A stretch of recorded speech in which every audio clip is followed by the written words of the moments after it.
nosotros sí. Muy bien, hermanos, buenos días. Gracias a Dios estamos en esta mañana por la oportunidad, por el privilegio que nos da de reunirnos un domingo más. Amén. Amén. Como dice la palabra del Señor allá en Hebreos, no dejando de congregarse.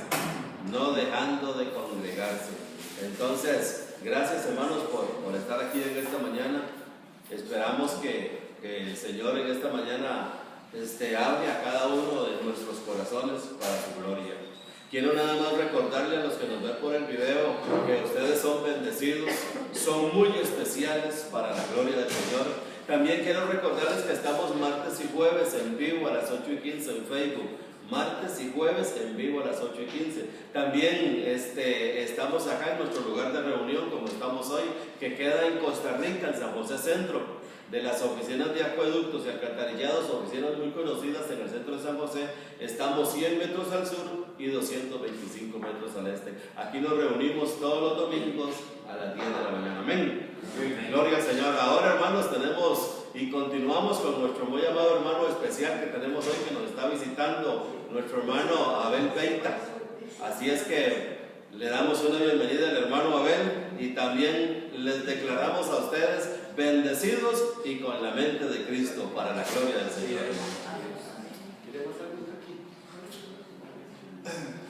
Muy bien, si me presta la Biblia, nada más.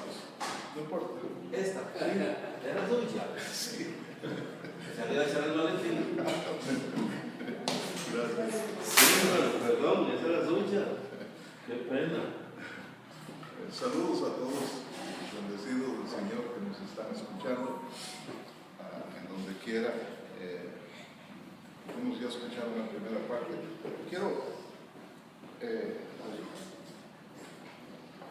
mencionarles que aunque uno habla con la libertad que estamos compartiendo el mensaje de la gracia, tal vez algunos estén teniendo dificultad en asimilar el mensaje que nosotros con tanta libertad predicamos, pero no siempre fue así. Yo crecí en un hogar cristiano evangélico y mi abuelo era creyente, mis padres eran creyentes, lo que me hace un cristiano de tercera generación y como tal educado en seminario de Asambleas de Dios y durmiéndome en las bancas de la iglesia donde nos congregábamos durante mi niñez y obviamente no escuchando este tipo de mensaje. Cuando llegó a mi vida el mensaje, gracias, no crean que de buenas a primeras lo acepté. Sí. Y me identifico con aquellos de ustedes que nos están viendo en este momento. Si estás teniendo cierto grado de rechazo por lo que estás oyendo, pero una cosa te voy a decir, si lo que hablamos aquí está en la palabra del Señor, en la Biblia, bien dividida, trazada correctamente, estás en responsabilidad de escuchar la palabra de Dios. Sí, señor. Si está fuera de la Biblia, corre, porque es error. Pero si está aquí, yo cuando escuché las primeras palabras de este mensaje, fueron noches sin dormir, mirándome de un lado al otro, ¿cómo es posible? Y entonces siempre en mi mente defensiva tratando de decir, pero ¿qué tal de lo que dice aquí? Y siempre buscando y siempre topaba con una respuesta, porque la palabra del Señor es viva y eficaz, y es la verdad.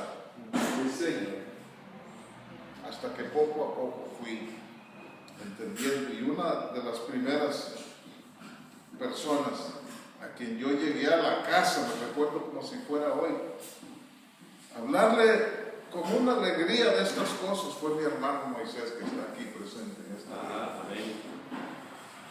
Yo no sé si él se recuerda de ese día.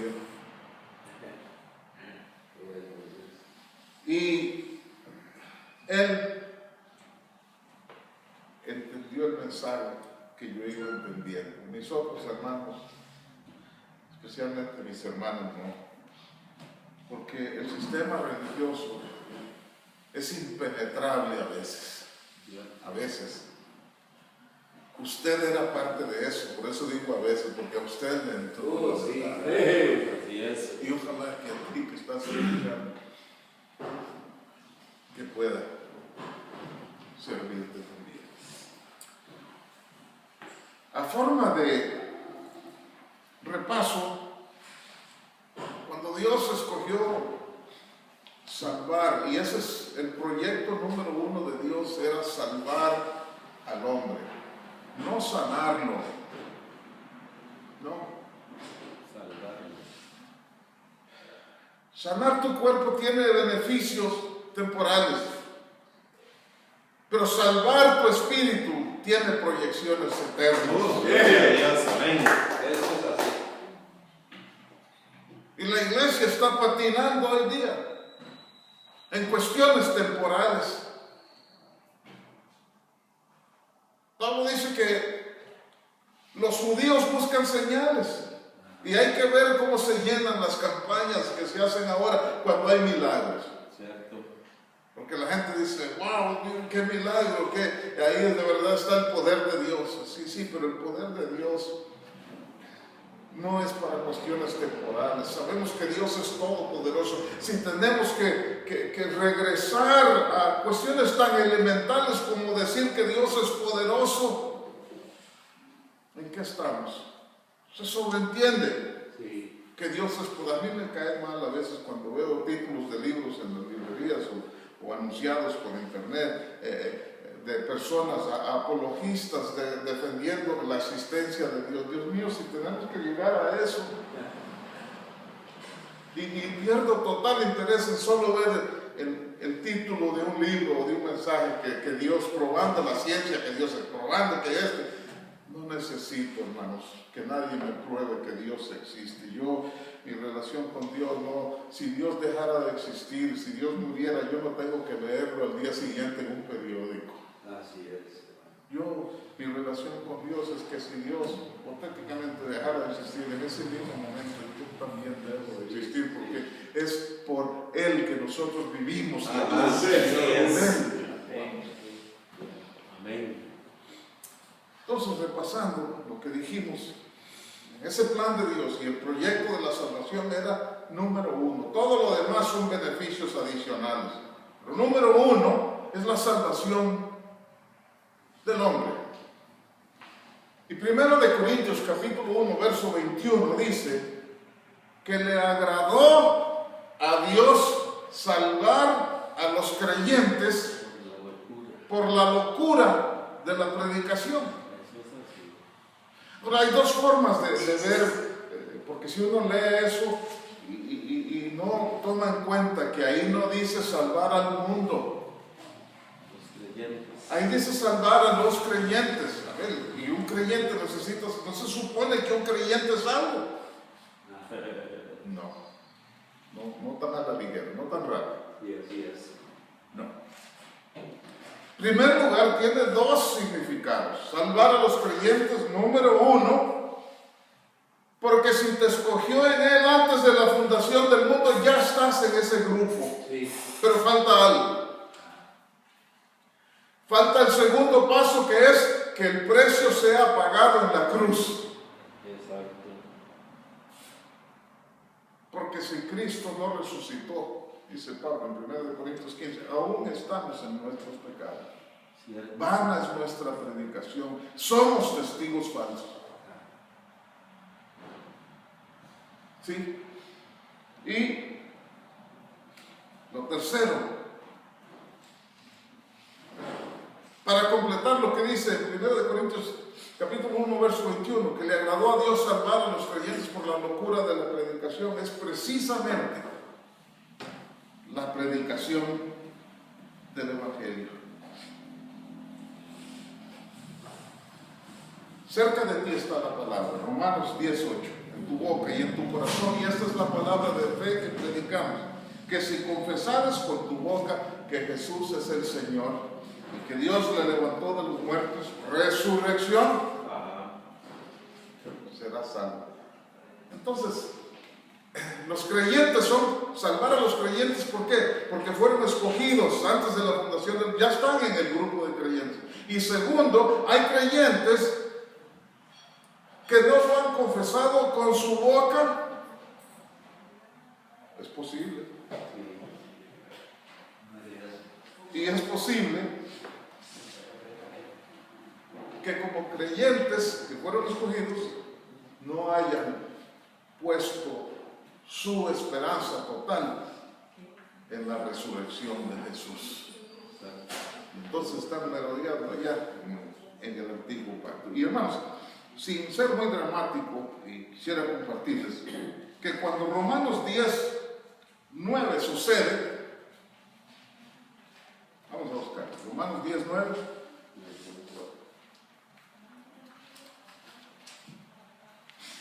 Que si confesares con tu boca que Jesús es el Señor y creyeres en tu corazón que Dios le levantó de los muertos, serás salvo. Y el verso 13 dice: todo aquel que invocare el nombre del Señor, ¿qué dice?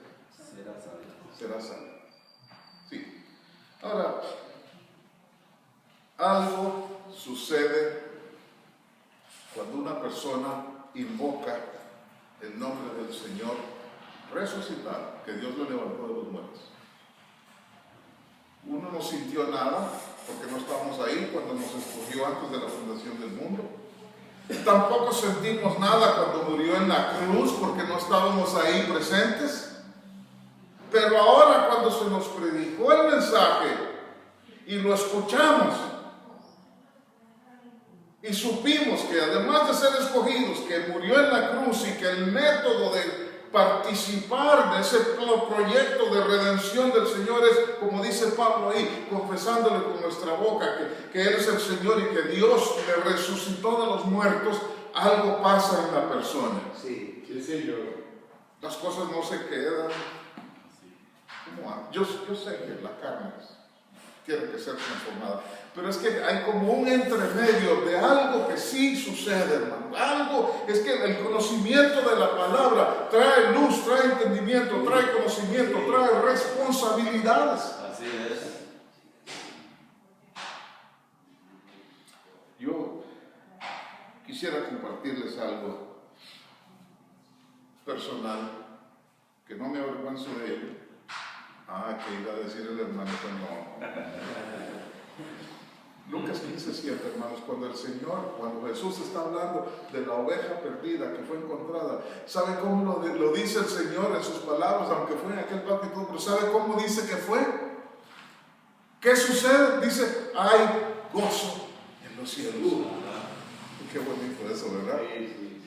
Cuando alguien escucha el mensaje y hace a Jesús el Señor de su vida y confiesa que Dios le levantó, pone su esperanza y su fe, deposita todo en el resucitado, en ese momento, conforme lo dice Pablo, es salvo.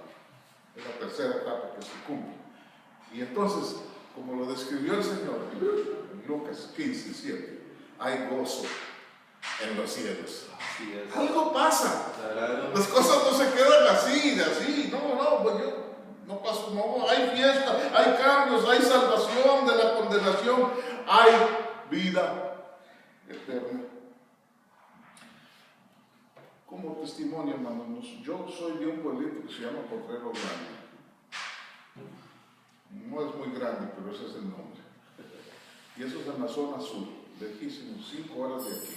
De ahí nací yo, mi cédula dice Potrero Grande de Buenos Aires.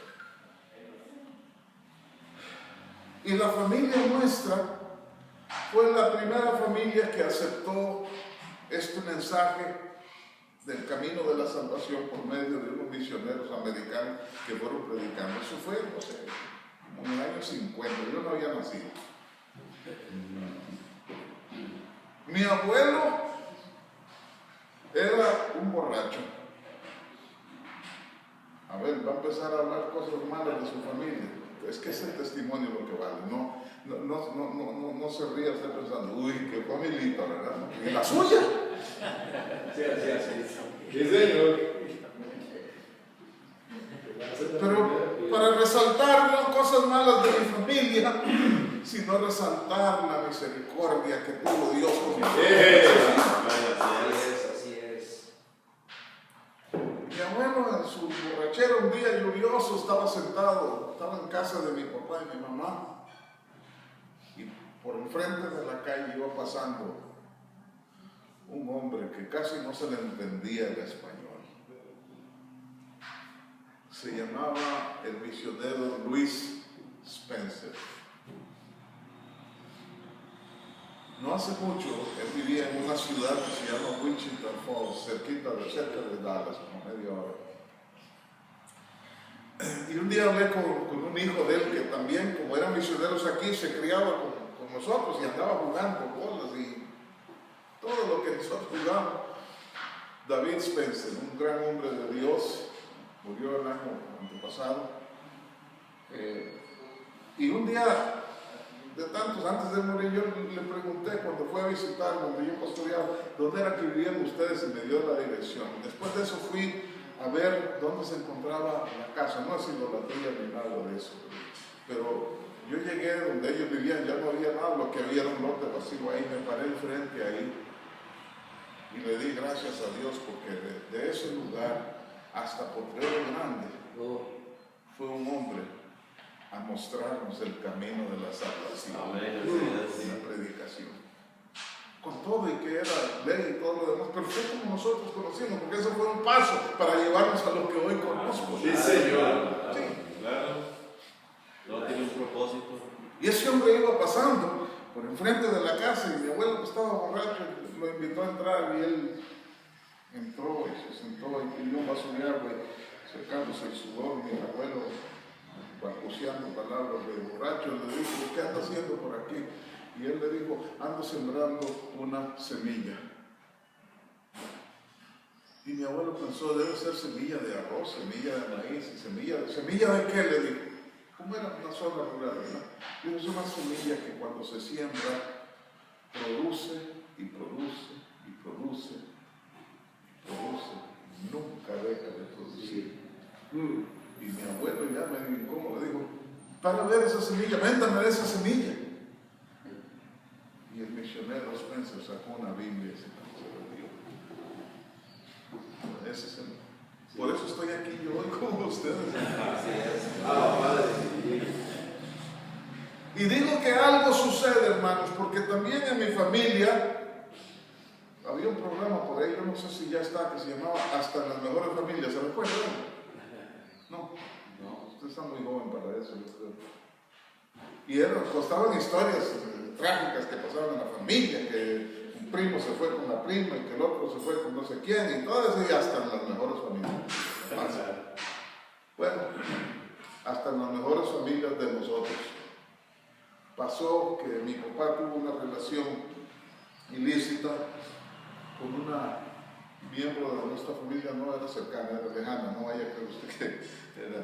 Pero sí, y claro, mi mamá cuando ella supo eso, cualquier mujer se entiende que se iba a llenar de ira, de enojo, de rabia, y eso pasó en nuestra casa, y nació un niño, y no conocíamos el Evangelio todavía, y cuando mi abuela llegaba a visitar a mi mamá no dejaba al chiquito entrar en la casa.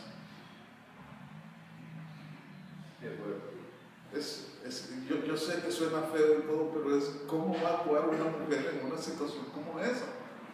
Yo entiendo, no entiendo y entiendo a la misma vez. Y el chiquito se quedaba en la banquita afuera, de lo que mi mamá le daba, mi abuela, ella le llevaba para que él comiera afuera. Cuando llegó el Evangelio, pasó eso de Luis Spencer y entendieron las cosas de Dios. Por eso digo, algo pasa, hermano, porque la próxima vez que mi abuela fue a visitar a mi mamá, ya habiendo confesado a Jesús como Señor y Salvador y habiendo entendido que Dios le resucitó, proceso, del tercer paso de la salvación. Mi mamá salió buscando al chiquito a ver dónde estaba. Diga conmigo, algo pasa. Algo pasa. Tiene que pasar. Tiene que pasar.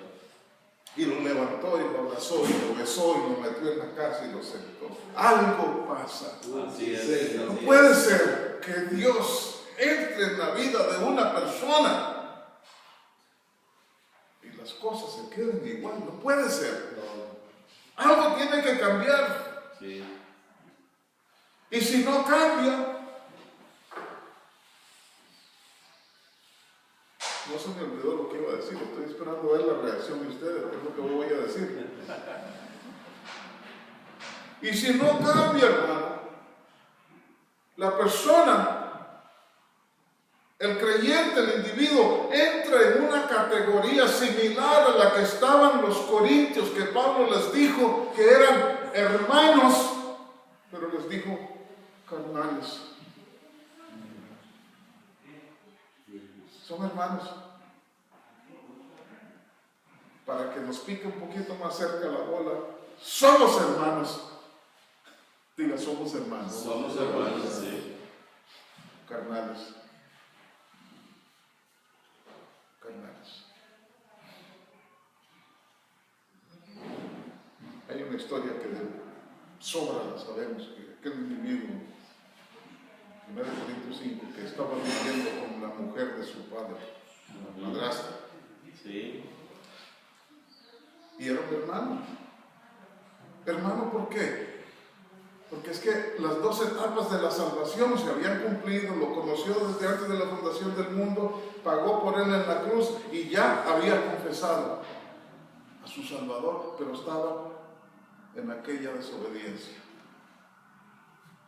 Y Pablo, en un lenguaje bastante lacónico, dijo que al tal lo he entregado a Satanás para destrucción de su carne. Pero lo hizo con mucho temor.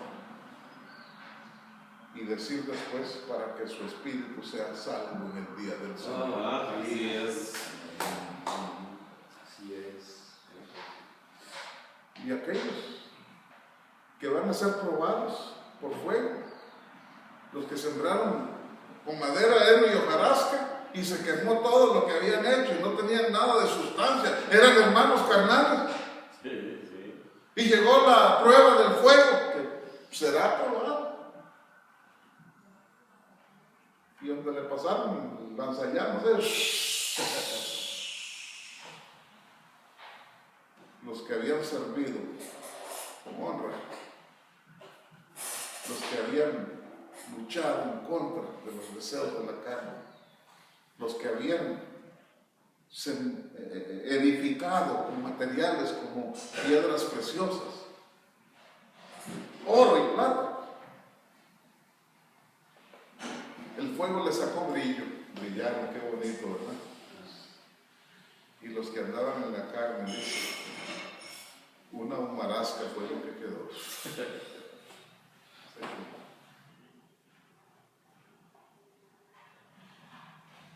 Si bien él mismo, dice Pablo, será salvo, así como por fuego. Exactamente. Hermano, si la Biblia dijera que se condenaron, yo eso estaría predicando hoy. Pero aunque el espíritu religioso de los fariseos diga, esas personas no merecen ser salvos, un creyente carnal no merece ser salvo, y yo digo, no merece, yo estoy de acuerdo, no merece, pero la gracia dice que sí. Así es, amén. Porque es un favor no merecido. Ajá, exactamente. Esa es la esencia del mensaje de la gracia, que no es por obras, para que nadie se gloríe. Yo no los imagino todos para entrar por los portales de la gloria a la mansión eterna, algunos brillando y otros oliendo a humo, ¿verdad? Pero ahí van todos para adentro. Claro. Porque fue Dios el que pagó el precio Sí, Señor. en Cristo. Amén, así es. Entonces, yo me emociono con el Evangelio, porque es poder de Dios para salvación, como dice Pablo en Romanos 1:17, ¿verdad? Es poder de Dios para salvación. No es poder de Abel para salvación. Lo leemos, Romanos 1:16.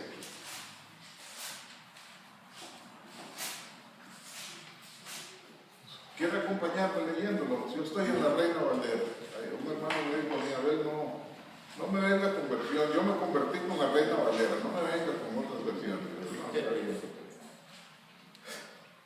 Romanos 1:16 dice, juntos, léalo conmigo, es que hay que hacer una atestación de fe en lo que dice Pablo aquí.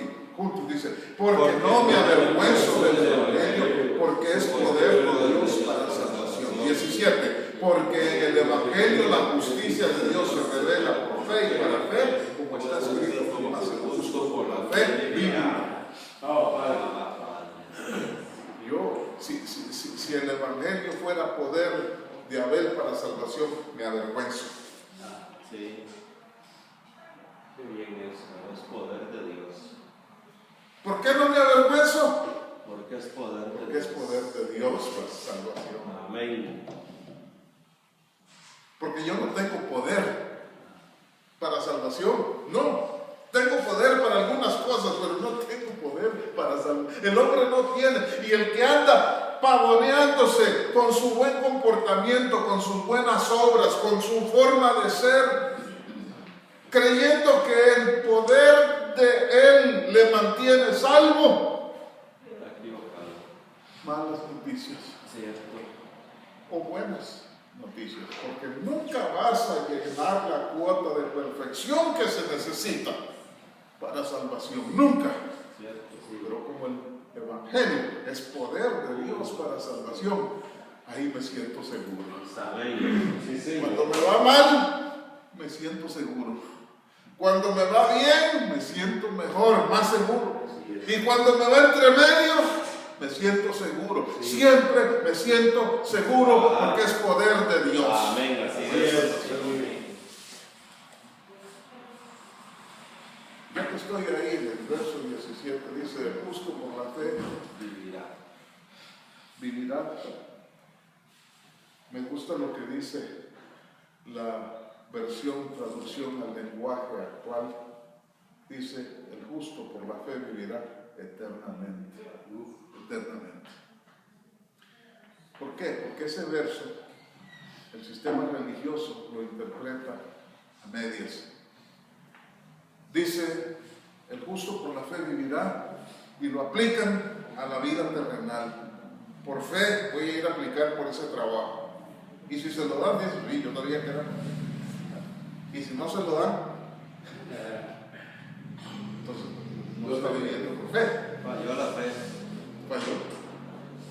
O dicen, oren con fe para que el Señor los sane. Sí, porque el justo por la fe vivirá. No. Ahí no está hablando de beneficios temporales. El justo por la fe vivirá. Habla de beneficios eternos, de vida eterna.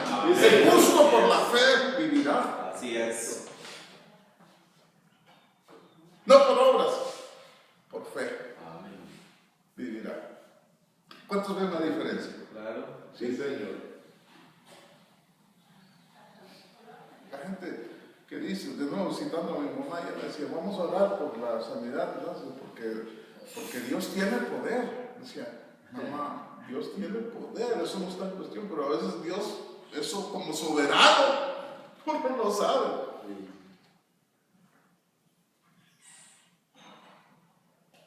Y esto, hermanos, tal vez incurriendo un poquito en historia, si me lo permite. Cada vez que Dios ha estado ausente del ser humano, la humanidad se ha sumido en tinieblas. Dice, los estudiantes de escatología, y en efecto así es, la historia dice que entre Malaquías y Mateo pasaron 400 años. ¿Han oído eso, verdad? Sí. De tinieblas en las cuales Dios no se relacionaba con el pueblo. Era un silencio de parte de Dios. tal forma que cuando nació el niño, Dios encarnado, otra vez el pueblo respiró la presencia de Dios, respiró el advenimiento. En profecía, Isaías capítulo 9 dice: no habrá más tinieblas para el pueblo, porque un niño nos es nacido, hijo nos es dado, y el principado sobre su hombro, y se llamará su nombre admirable, consejero, Dios fuerte, príncipe de paz. Y luego añade: su reino no tendrá fin. Se acabaron las tinieblas. Sí, así es. El reino de Dios. Y dije hechos históricos, hermano, porque cuando el mundo estaba envuelto, Isaías después dice: el pueblo que estaba en tinieblas vio gran luz. ¿Sí? Hablando profecía del advenimiento del Señor. Y cuando sucedió la reforma, hermanos, hace como 7 años, se celebró por todo el mundo la reforma protestante, ¿verdad? En 1517, hace ya que 7 años, va a ser 7 años, 31 de octubre. Y yo anduve en ese día preguntando, en ese año, a varias personas, por un estudio que estaba haciendo, que sabían de la reforma protestante. Primero les preguntaba si eran protestantes, y obviamente los protestantes decían que sí. Soy protestante.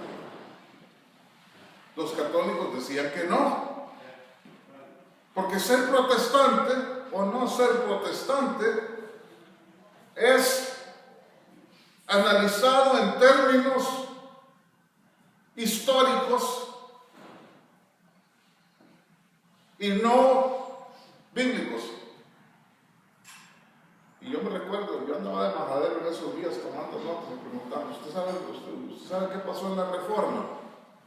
Y la mayoría no sabía. ¿Pero usted es protestante? Sí. ¿Pero no sabe lo que pasó en 1500? Dice: no. Y no quiero ponerlo a usted en una posición incómoda, pero ¿usted es protestante? No. Si es que no necesita hacerse protestante. Ahora, esto lo menciono, ¿sabe por qué, hermanos? Porque ese verso de Romanos capítulo 1, particularmente el verso 17, que dice que el justo por la fe vivirá, fue el epicentro de la reforma. ¿Por qué? Porque en esa época, en el siglo XVI, en la iglesia se estaba vendiendo la salvación por dinero. Se compraba la salvación. Y como no había Biblias, el Papa Gregorio VII había censurado la Biblia, había prohibido que se leyera la Biblia. Hermanos, oiga bien, si 1 Corintios 1:21 dice que le agradó a Dios salvar al creyente por la locura de la predicación, ¿en dónde dejaba al mundo quitarles la Biblia?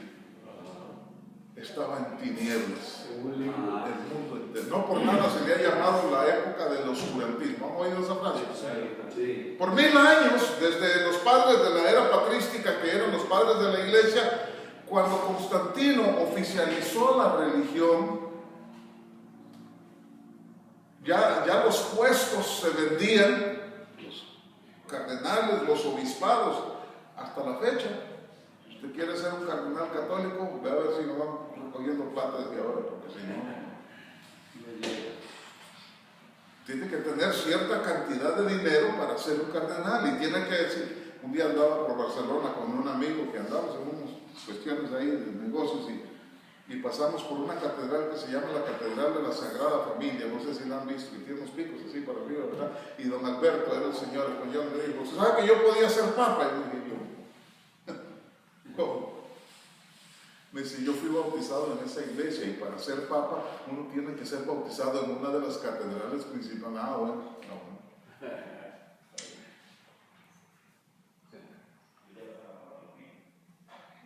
Y entonces, hermano, en ese tiempo, el Papa Gregorio VII, en el siglo, parece que fue entre el 4 y el 5, prohibió, censuró que la Biblia fuera prohibida. No se podía leer la Biblia. Y hermanos, siendo sinceros, algunos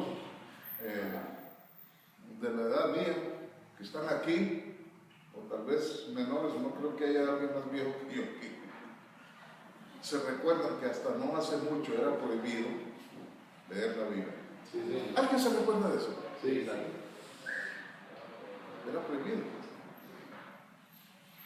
Yo tengo un primo que conoció las cosas del Señor en la zona sur. Y hace unos días estábamos hablando y con lágrimas me decía, venía de una familia acaudalada.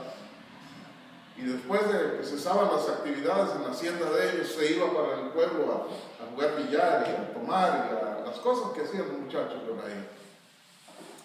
Y un día de tantos, hermano, se fue para el pueblo, iba pasando y había una galerita que habían hecho y había un hombre predicando. No se olvide que le agradó a Dios salvar a los creyentes por la locura de la predicación. Y dice que él se quedó parado ahí escuchando, recostado en árbol, y predicó de Juan 3:16, porque de tal manera amó Dios al mundo que dio a su único Hijo para que todo aquel que en él cree no se pierda, mas tenga vida eterna. Y cuando se acabó, él se fue para la casa y se acostó y empezó a pensar y pensar, porque de tal manera amó Dios al mundo que no se pierda, mas tenga vida eterna. Y le costó dormirse. Al día siguiente fue a sus labores de trabajo en la casa con su papá y la gente que trabajaba con ellos ahí, deseando que llegara la tarde para bañarse e irse a escuchar otra vez la predicación, la locura de la predicación del Evangelio. Así es. Y cuando llegó ya no se recostó al árbol, sino que entró y en unos banquitos que no tenían respaldar, improvisados que habían hecho, se sentó a escuchar y otra vez predicó de Juan 3:16. Y cuando llamaron, él pasó y se paró enfrente y al lado miró trabajadores del papá de él que estaban ahí, que estaban viéndolo a él raro, porque la necesidad del Evangelio no tiene posición social. Sí, así es. Sí, Señor. Y él, como decimos, culturalmente aceptó al Señor. Bíblicamente ya le había sido aceptado. Sí, Señor. Porque cuando Pablo le está hablando a los Gálatas que querían volver a la esclavitud y todo lo demás, le está regañando prácticamente, porque el apóstol Pablo, hermanos, a veces cuando miró que los Gálatas querían volver a la esclavitud de la ley, él les decía, a veces con ternura, hijitos míos, ¿por qué les vuelvo? A veces enchaquetado el apóstol Pablo le decía, Gálatas estúpidos. Sí, Señor. Insensatos.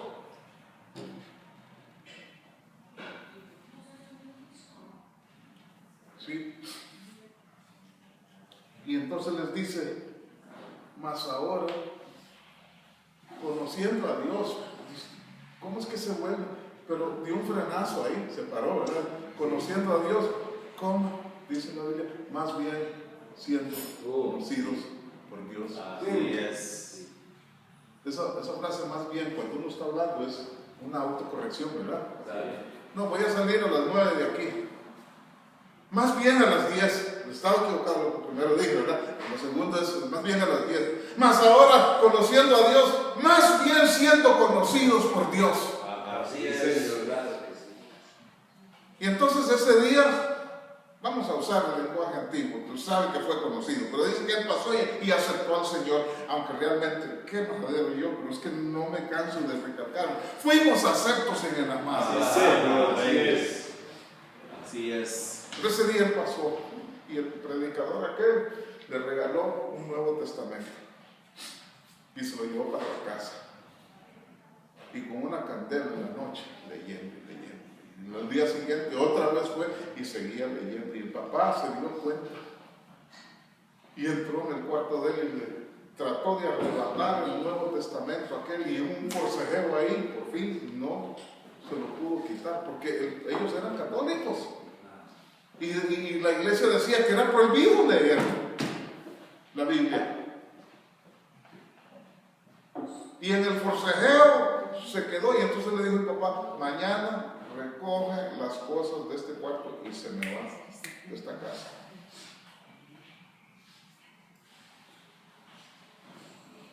Y no tiene herencia.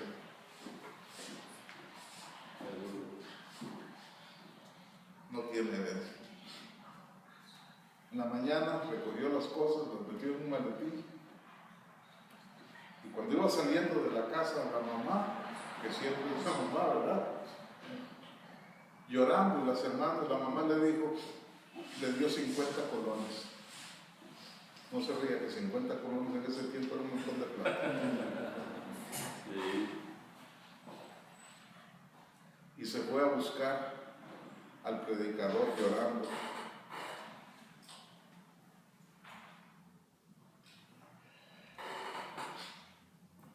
Ahí en el pueblo de Río Grande, cuando llegó el Evangelio, la predicación del Evangelio era novedad, porque la Biblia era prohibida. La misa se daba en latín, que era la única oportunidad de 1 Corintios 1:21, la predicación del Evangelio. Y se le predicaba en un lenguaje que no era común del pueblo. ¿Qué se puede esperar, hermanos? Cierto. Lo entendía. Y cuando se empezó a predicar el Evangelio ahí, empezaron a venirse la gente de la iglesia católica a la iglesia evangélica, y cada vez más y más. Y algunos apedreaban la iglesia, otros ya se me acabó el tiempo. Y otros se unían al grupo, otros eran enemigos. La familia de nosotros se hizo enemigo hasta de los tíos de nosotros y los primos. Con mucha honra. Así es, claro. Después ellos llegaron al conocimiento. Gloria a Dios, qué bueno, ¿verdad? Así es, gloria a Dios. Sí. Pero dice mi mamá, contaba mi mamá, que como se estaban viniendo tantos de la iglesia católica para acá, que un señor que se llamaba don Herminio, Moisés se acuerda de él, Herminio Elizondo, llamó a la curia de San José para que mandara a un sacerdote fijo allá, porque la gente se estaba yendo para la iglesia evangélica. Y dice mamá, y mandaron a un sacerdote jovencito que se llamaba Román Arrieta, dice. El que después fue el arzobispo. Ese fue el que llegó a tratar de detener la hemorragia de creyentes, que estaban viniendo para la iglesia evangélica. ¿Qué le parece la historia, hermano? Qué bonito ser creyente. Así es. Bueno, había tinieblas porque no se predicaba el Evangelio, y fue así que le agradó a Dios salvar al mundo. Y entonces, retornando un poquito a lo de la historia, hermano, el Evangelio, la salvación, la extracción del alma del purgatorio tenía un precio, Sí. tenía un valor. Y como se estaba construyendo la basílica de San Pedro, se necesitaba dinero, y el Papa Inocencio, me parece que era 10, hizo un negocio con un arzobispo de Alemania que se llamaba Alberto de Brandenburgo, que si él quería un segundo arzobispado y que se reunía tanto dinero, entonces el Papa autorizó que se vendieran cartas de indulgencia Una indulgencia era un perdón para los pecados de la gente. Y claro, Martín Lutero, después de un viaje que hizo a Roma, vio tanta corrupción y empezó a leer la Biblia.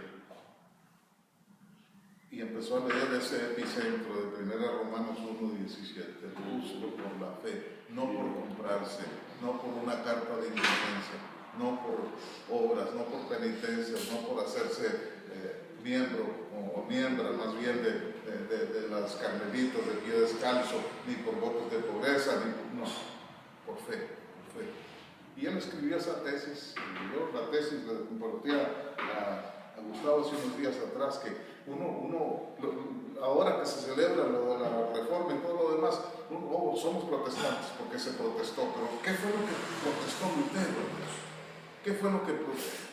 Yo he leído las 95 tesis varias veces y en casi todas ellas hay un denominador común y es que las indulgencias no sirven.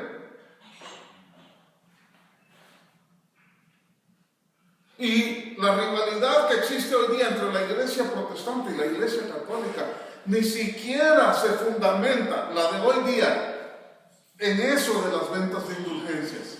O la iglesia protestante se critica a la iglesia católica porque no creen en el rol de María en la iglesia, porque no creen en la confesión sacerdotal, porque no creen en la infalibilidad del Papa, porque no creen en la transubstanciación, porque no creen en todas esas trivialidades que claro que merecen ser estudiadas y algunas no son bíblicas, por no decir todas. Pero eso no fue el epicentro era que alguien estaba vendiendo la salvación por dinero.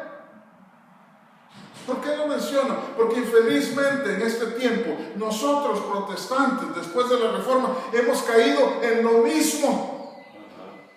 En lo mismo. Solo que una forma. ¿Ustedes entienden el término agazapado? Sí.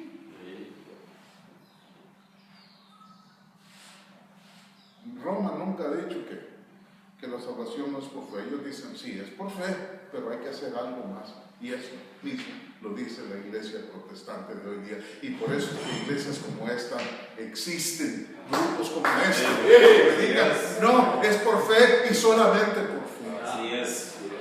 Sí, Señor. ¿Por qué lo digo? No, yo lo viví, yo sé lo que es escuchar que alguien aceptó y en la alegría y todo el mundo se regocija y todo, y el creyente empieza a vivir su vida feliz en los caminos del Señor y poquito a poco empiezan a ponerle cargas encima. Ya, eso es cierto. Cargas y más cargas. Y si ya no hace esto, ya no se siente salvo. Eso le han enseñado. Cierto. ¿Cómo qué cosas, a ver? Bueno, yo sé que cuando una persona entra en los caminos del Señor, empieza con un gozo exuberante y con ganas de estar presente todos los días en el culto, ¿verdad? Y fiel en sus contribuciones, diezmos, como le llaman. Fiel en los cultos de oración, fiel en los ayunos, fiel en las oraciones, fiel en ayudar a la iglesia, todos los rudimentos, ¿verdad? Fiel. Pero como Pablo llama eso el primer amor, ¿verdad? Juan en el Apocalipsis, el primer amor. El primer amor nunca dura para siempre, hermanos. Ni en un matrimonio. Me estoy metiendo cosas raras.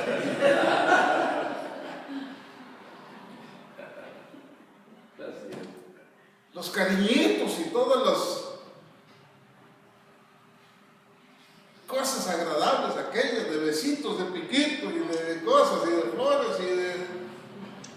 Eso, hermano, eso desgasta. Uno quisiera, las hermanas sobre todo, quisieran que no fuera así. Qué bonito fuera, pero eso desgasta. Igual, en ese primer amor, hermano, ya uno empieza a entrar en una madurez en que ya no es tan fervoroso y entonces empieza el pastor que empieza a resentir que no entraron tanto dinero, que el hermano faltó y que el hermano por aquí y empieza con aquellos sermones de condenación, hermano. Sí. No es lo mismo, hermano. No es lo mismo. Que fue salvo, pero que hay que hacer algo más. Así es. Y que tienen que bautizarse. Yo me he bautizado 5 veces. Conocí a un hermano que se había bautizado 17 veces. ¿Y por qué tanto? Le pregunté. Y me dijo, es para estar seguro. Por si las moscas. A mí me bautizaron cuando tenía 12 años. En la iglesia antigua, en San Pedro. Después llegó un evangelista de esos que predican fuego del cielo de Guatemala y me preguntó, ¿usted se bautizó? Le dije, sí. Me dice, ¿pero a qué edad? 12 años. Y yo tenía en ese tiempo como 14 años. Yo creo que usted no sabía lo que estaba. Venga, hay que bautizar. Y ahí en la iglesia centroamericana de Plaza Viques, por ahí, me bautizaron otra vez. Después en Miami, por si acaso, cuando estábamos allá, había un bautismo en una playa y me bautizaron también, por si acaso. Después en la iglesia de Houston, antes de irme al seminario, para que estar seguro de que iba cumpliendo con todos los requisitos de la otra vez me bautizaron, 4 veces ya. Allá cuando llegamos, en el seminario nos bautizaron otra vez por si acaso, alguien no, porque había que cumplir 5 veces. Hace como 4 o 5 años estaba en Dallas y fui a la iglesia de un pastor de esas iglesias, Solo Jesús. No sé si los conocen, ¿verdad? Y me dijo, hermano, ¿usted se bautizó? Y yo sabiendo por dónde iba, ya estaba bien. Sí, me bauticé. ¿En nombre de quién?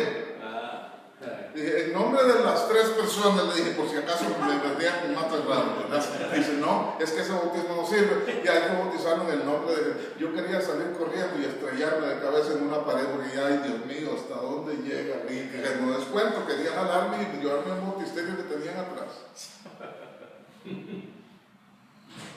Y por si acaso estás pensando que por qué está hablando él de eso, me desvío un poquito, pero ¿sabe qué? Pablo dice que él es el apóstol de nosotros los gentiles y que seamos imitadores de él. ¿Y sabe qué también dice? Que no nos mandó Cristo a bautizar.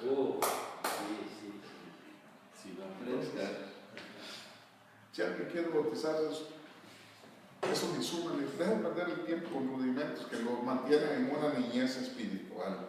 Sí, señor. Eso le resta el peso. No lo va a condenar, eso no.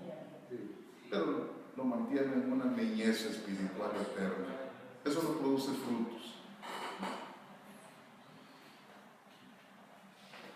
¿Cuánto tenemos? 4 minutos. 40. En 4 minutos vamos a ver cómo terminamos aquí. Eso fue lo que predicó la reforma, lo que detonó la reforma. ¿Sabe? La predicación del Evangelio. ¿Por qué? Porque le agradó a Dios salvar a los creyentes por la locura de la predicación. Y había 1000 años de oscurantismo en la tierra y empezó a ser predicado el Evangelio. ¿Cómo cree que estaba la gente de sedienta de escuchar de Dios? Y los reformadores como Zwingli y Melanchthon y Juan Knox y Jerónimo Savonarola y todos esos nombres, Lutero y Calvino, andaban de noche y de día a caballo, a veces bien fríos, para llegar a recintos donde se reunía la gente que quería oír el Evangelio.